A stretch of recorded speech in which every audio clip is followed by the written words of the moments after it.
Prenons sur l'article 15, alinéa 3 de la Constitution qui parle tout mandat impératif est nul.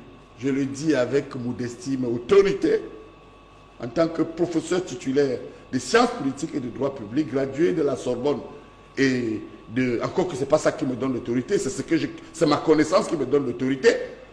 On a donc mis le mandat impératif pour protéger l'élu. Parce que les partis politiques pouvaient exclure leurs élus. On dit bien, une fois qu'il a son mandat, on ne peut plus l'exclure. D'accord. C'est pour protéger l'élu. Ok, professeur, alors c'est ce que nous... C'est pourquoi je félicite M. Kamto, oui, que j'ai suivi hier, qui a donné une leçon de droit à tous ceux qui voulaient fourvoyer la Constitution. Vous savez ce qu'il a dit hier? Et ça m'a plu au meeting de Paris. Il a dit que aucun contenu ou texte constitutionnel ne m'interdit de me présenter. Il a raison. Parce qu'il peut venir, il peut se faire présenter par un parti politique. Et de deux, il peut obtenir les 300 signatures. le parrainage. Et vous allez voir qu'il a bien pris soin. Ok, passons pour ça. Oui, passons. Certains universitaires s'insultent et se traitent de tous les noms d'oiseaux. Mais offre tellement un spectacle désolant. Alors on se demande si, comment des universitaires, des intellectuels n'arrivent pas à s'entendre sur un sujet, on dira plus ou moins scientifique, puisque c'est une question de droit. Voilà. C'est pourquoi j'implore vraiment l'indulgence des uns et des autres, parce que, vous voyez, ça ne fait pas plaisir de se retrouver entre deux courses au supermarché. Mais vous implorez l'indulgence de qui?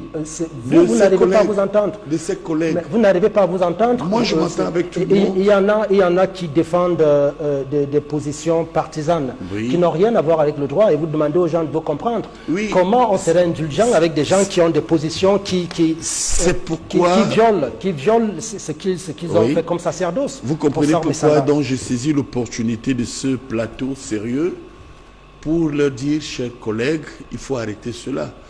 Parce qu'en fait, dans ce jeu de querelle qui devient vraiment horrible à écouter, vous avez qui adoptent des positions de droit, et là vraiment, ça ne devrait pas nous diviser, et d'autres adoptent des positions politiques. Partisanes. Oui, partisanes même.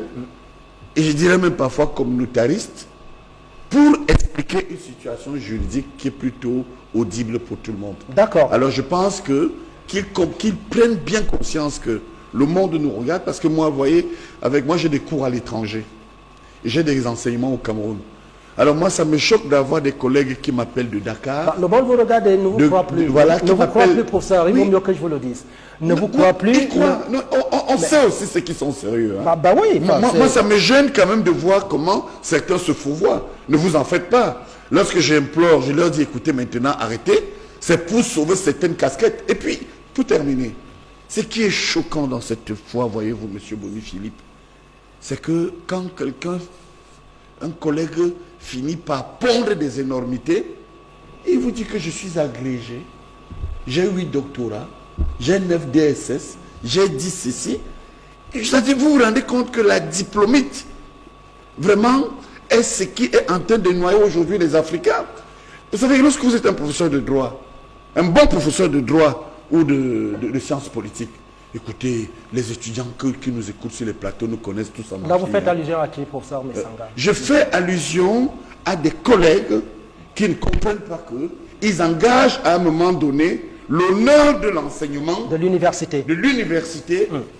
Lorsqu'ils ont des prises de position qui ne correspondent à rien du tout. Parfois contradictoire. Et c'est même pas lui faire une faveur que d'avoir du respect pour lui, parce qu'Abba Oyono, c'est... et c'est quelqu'un d'aimable. Durant de Ninkwache et de Joseph Owona, pour dire le moins.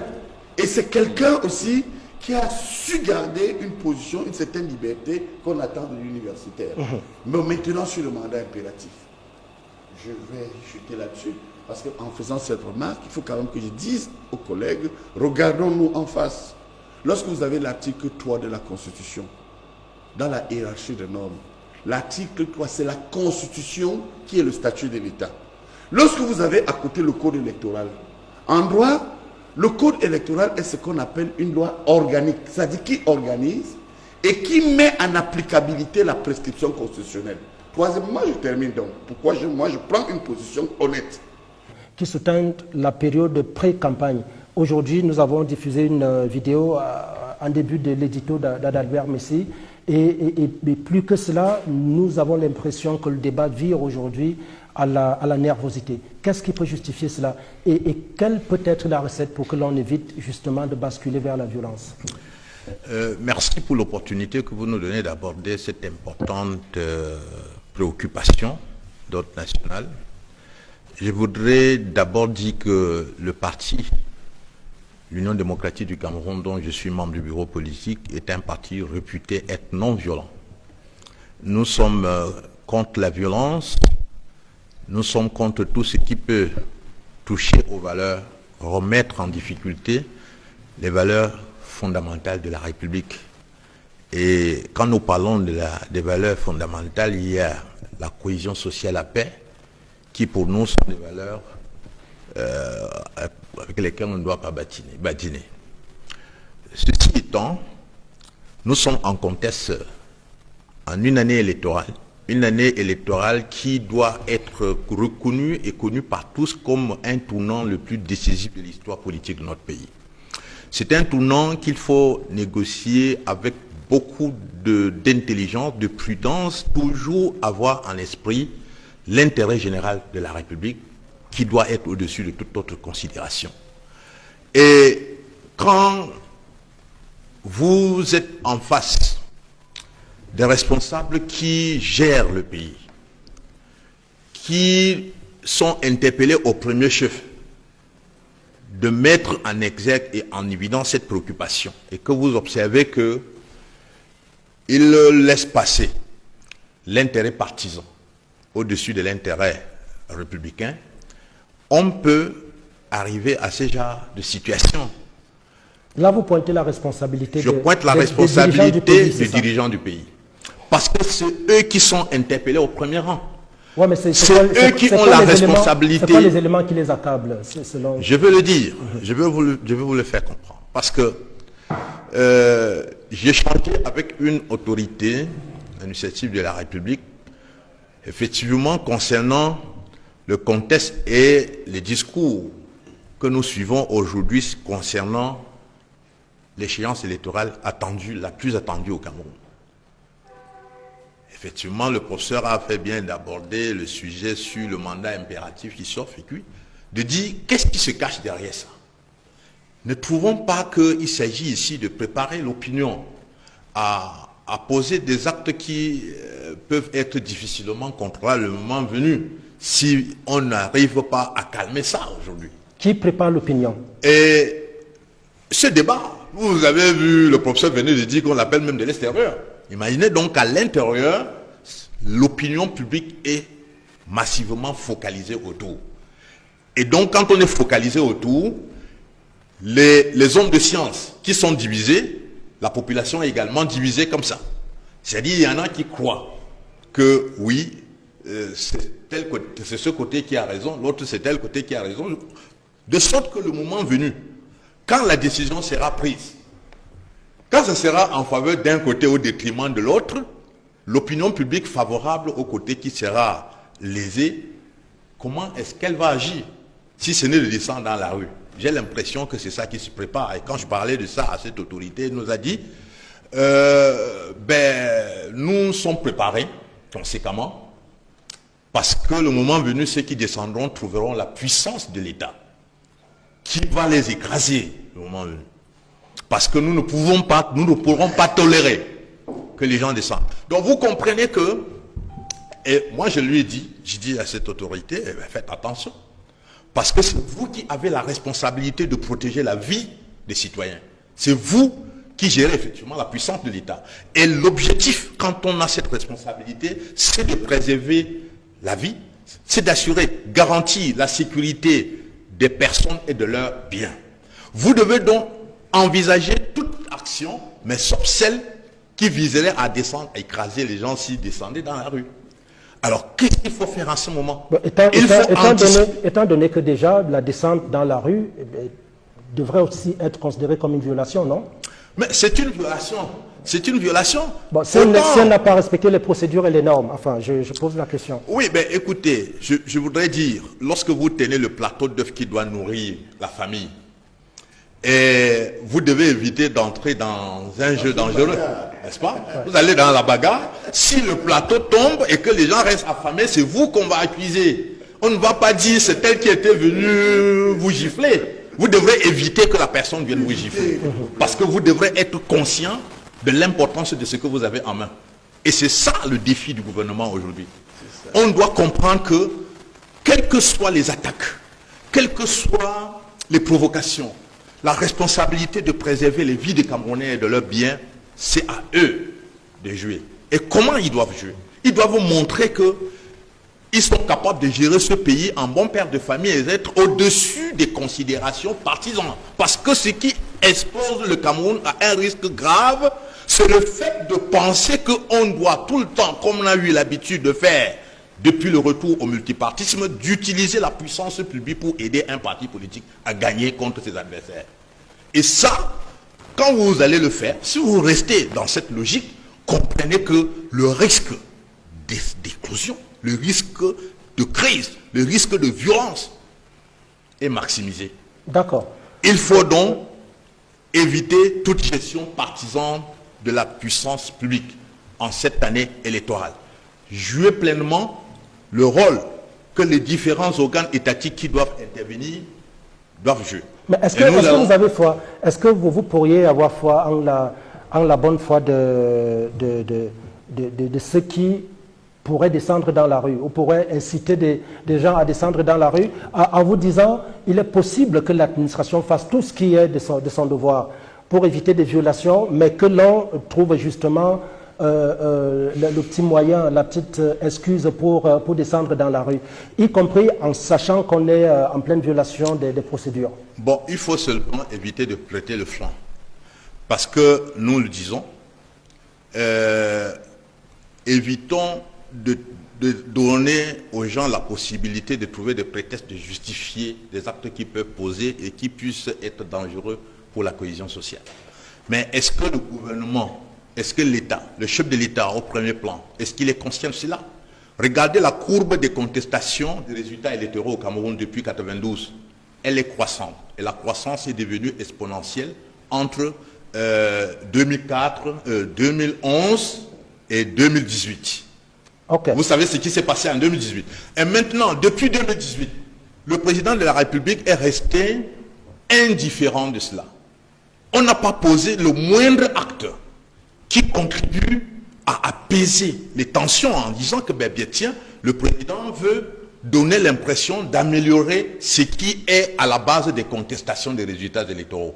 Ses adversaires politiques se sont réunis pour travailler, a dit, bon, mais voilà, on peut quand même proposer au président de la République quelque chose à modifier sur le code électoral, donnant l'impression que on veut ouvrir le jeu à aller à une élection libre, transparente.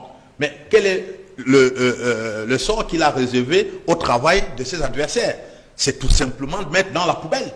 Vous savez que la plateforme de l'opposition qui a travaillé pour proposer la modification du code électoral a atteint le maximum de concessions qu'un non politique puisse faire.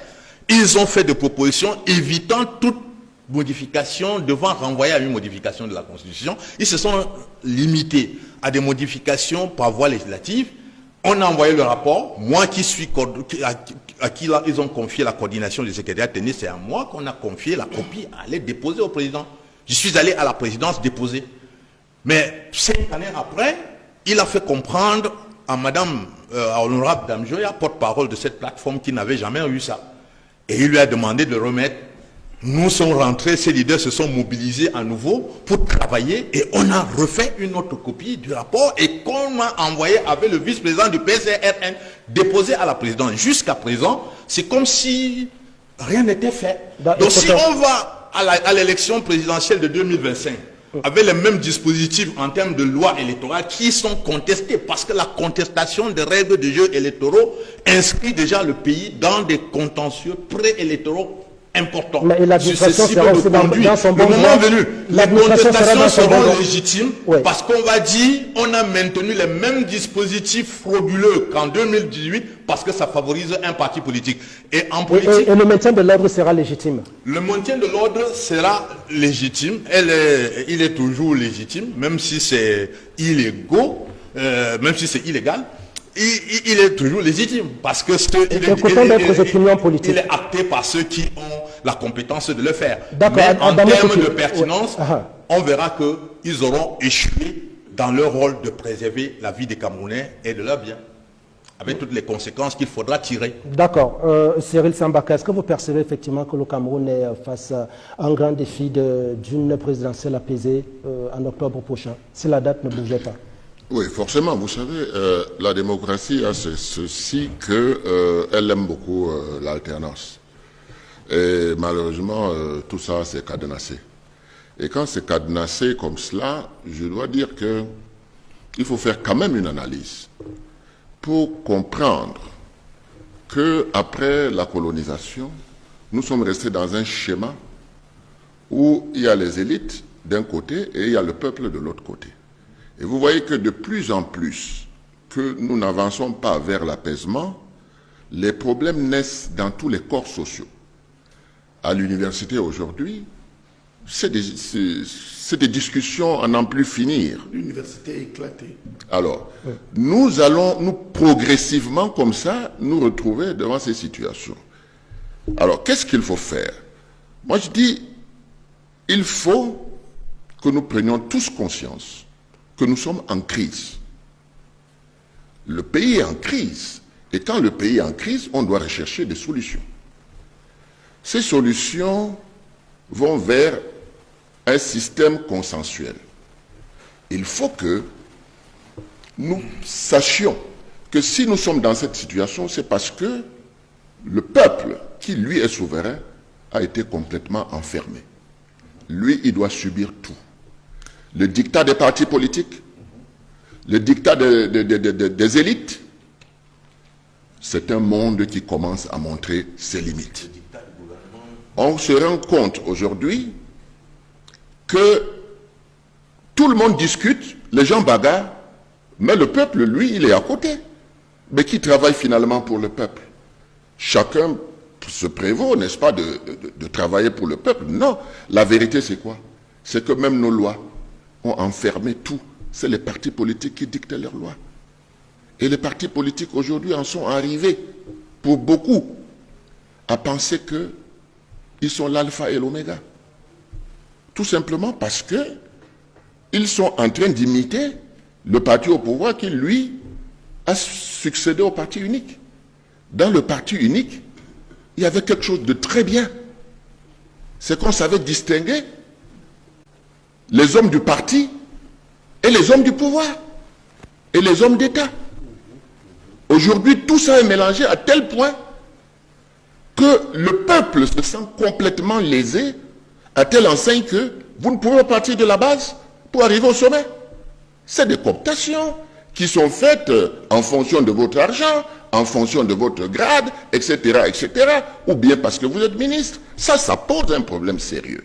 N'est-ce pas? On doit se remettre en cause pour se poser la question de savoir, mais au fait, pourquoi nous disons que nous travaillons pour le peuple? Qu'est-ce que nous faisons concrètement pour associer le peuple à ce que nous faisons? Mais sans se départir de l'urgence, quand même d'éviter que la situation ne s'enflamme. La situation ne s'enflammera pas, Dieu merci. Ça peut être quoi la situation? Des initiatives comme le groupe de Douala. Le groupe de Douala a pensé à cela. La situation ne s'enflammera pas, vous nous le dites de façon péremptoire. Je vous le dis, l'essentiel c'est que notre discours puisse passer.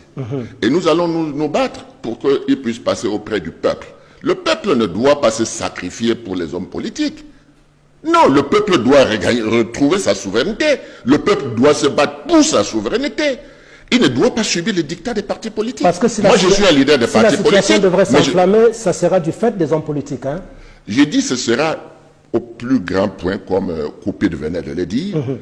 Nous avons eu, qu'en 91, la possibilité d'assainir la situation politique au Cameroun. Le parti au pouvoir, le gouvernement n'a pas respecté les accords de la tripartite, il faut le dire. Ça a créé un certain nombre de problèmes. Nous avons eu ici des discours qui étaient des discours très violents du gouvernement. Très violents. N'est-ce pas? Il faut le dire. Donc, de l'autre côté, on a eu des discours violents de l'opposition. On peut dire que c'est de bonne guerre. Mais sauf que, à la fin, ce sont des querelles, querelles d'élite. Hein? Or, la démocratie, elle veut qu'on travaille pour la souveraineté du peuple. Donc, le peuple, le groupe de Douala, vous avez bien fait de le dire, nous avons vu tout cela. C'est pour ça que nous sommes dans des consultations profondes avec le peuple. Parce qu'il ne faut pas qu'on envoie le peuple à la boucherie. Non plus. Vous comprenez? Le peuple doit donc se ressaisir. Vous savez, l'homme qui a fait quelque chose de formidable ici, et on doit retenir, ce n'était pas une élite. Il s'appelait Mboua Massok. Il a inventé quelque chose qui pouvait permettre de faire réfléchir celui qui était en face pour dire que mais si tous les Camerounais restent chez eux, comment le pays va fonctionner? Comment est-ce que les soldats iront tirer? Comment les policiers et les gendarmes iront tirer sur des gens qui sont chez eux? Vous comprenez? Donc, nous sommes face à une situation où on travaille sur les rapports de force. Les rapports de force peut être que le gouvernement a le bras armé et le rapport de force peut aussi être une stratégie des populations. Donc, il faut dialoguer avec les populations, rendre responsables les populations. Parce que, vous voyez, cette histoire qu'on les piège là, comme les partis politiques concours au suffrage universel, machin, tout cela, on a été obligé d'aller dans ces mandats impératifs ou non, etc., etc. Ça veut dire quoi en d'autres termes? C'est une guerre entre les élites. Des élites qui se positionnent comme des gens qui ont en esclavage des populations. Il faut que ça s'arrête. Nous sommes en démocratie. Et je pense que le groupe de Douala y travaille avec la société civile, avec les populations, parce que désormais, il faudrait qu'il y ait le parti au pouvoir, les partis de l'opposition et les populations. Et le peuple. Et le peuple. Donc ce peuple-là, éduqué, ce peuple émancipé, fera le bonheur de notre pays. Parce que, moi je me rappelle, et Kopi, tu te rappelles, le Cameroun se fera par nous tous, pour nous tous. Si nous ne partons pas sur ce principe-là, pour émanciper nos populations, pour éduquer nos populations à la citoyenneté, on va avoir des problèmes. Parce que sinon, comment on va briser cet obstacle malheureux qu'est devenu le tribalisme, alors que nous étions à recenser, n'est-ce pas, tout ce qui est positif dans chacun, dans sa tribu. Vous voyez, nous sommes à l'inverse aujourd'hui, en train de subir le diktat des gens qu'on appelle élites et qui ne représentent en aucune façon le peuple. Parfois, avant de prendre la parole, vous êtes un peu désarmé, mais quand vous êtes un homme politique accompli et qui avait quand même un certain caractère connu, le courage, eh bien, vous ressaisissez et vous ne perdez pas l'honneur. Parce que vous voyez que les téléspectateurs nous regardent, ils voient bien comment c'est tendu. Or, je crois que quand vous nous conviez, moi j'ai toujours dit que sur un plateau, je viens faire un peu d'éducation populaire. Parce que vous savez, en France, aux États-Unis et ailleurs, surtout en Occident, ils ont mis des pôles de liberté d'expression. Par exemple, j'ai eu à intervenir au Collège de France, c'est-à-dire c'est un haut lieu où, gratuitement, on fait de l'enseignement pour ceux qui veulent comprendre la philosophie, le droit, la science, etc. Donc nous n'avons pas ces lieux de liberté consacrés ici. C'est pourquoi, Dieu merci, même lorsque le président de la République a fait de moi membre titulaire du comité central dans ce parti, j'ai gardé la main. Et je lui disais toujours lors des réunions techniques au comité central que nous avons une mission éducative. Le comité central, article 18, article 17, 23, c'est l'une des instances qui dirige le parti. 17 et 23, oui. Alors à partir de là, nous ne devons pas nous enfermer. Nous devons accompagner le chef de l'État.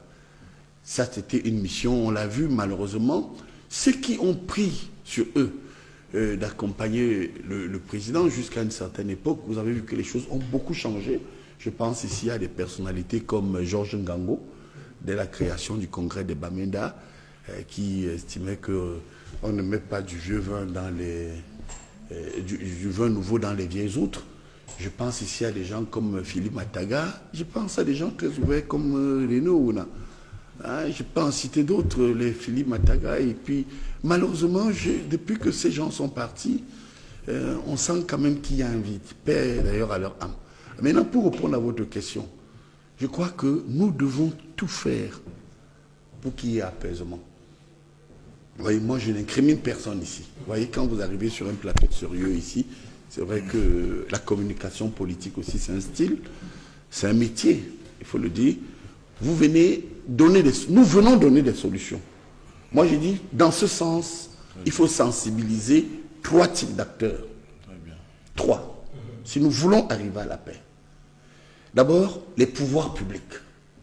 Les pouvoirs publics, parce que vous savez que le pouvoir public dispose de l'encadrement par le droit de la régulation de la société, il dispose des majorités parlementaires, il dispose de pouvoir de décision. Vous savez, lorsqu'en droit administratif, on vous parle de quelqu'un qui occupe des fonctions de pouvoir et de décision, vous devez être juste.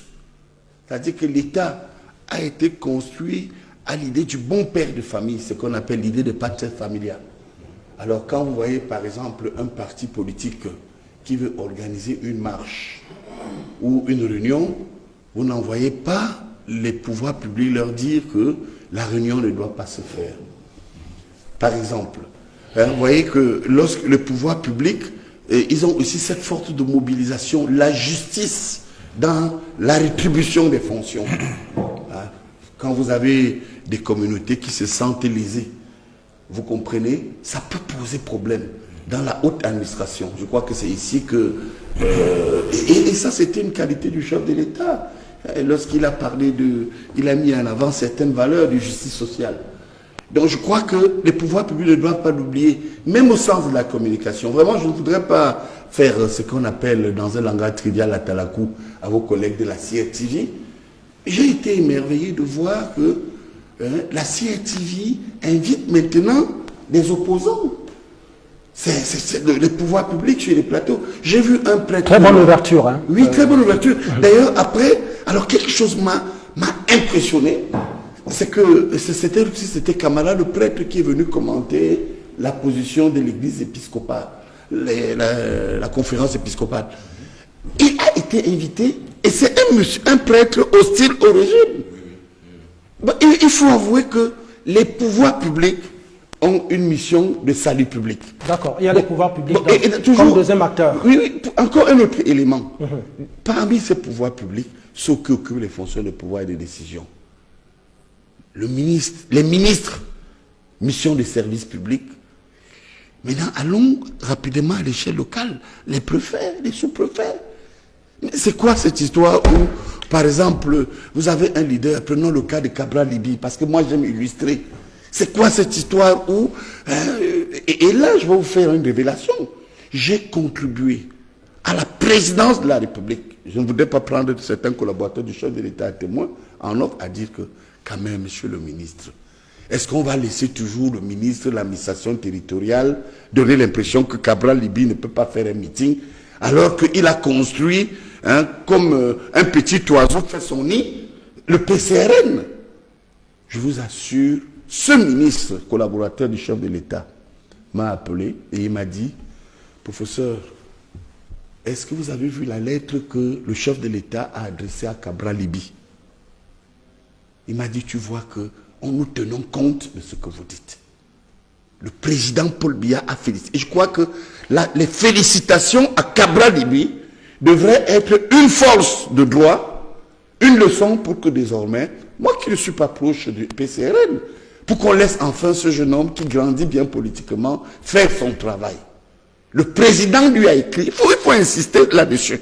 Le jour où vous avez présenté les prestations du ministre de la Défense, je vous ai dit que non, il a écrit à certains leaders, et je vous confirme que le président a félicité Cabral. Donc, que les pouvoirs publics. Deuxième cas, maintenant, la société civile.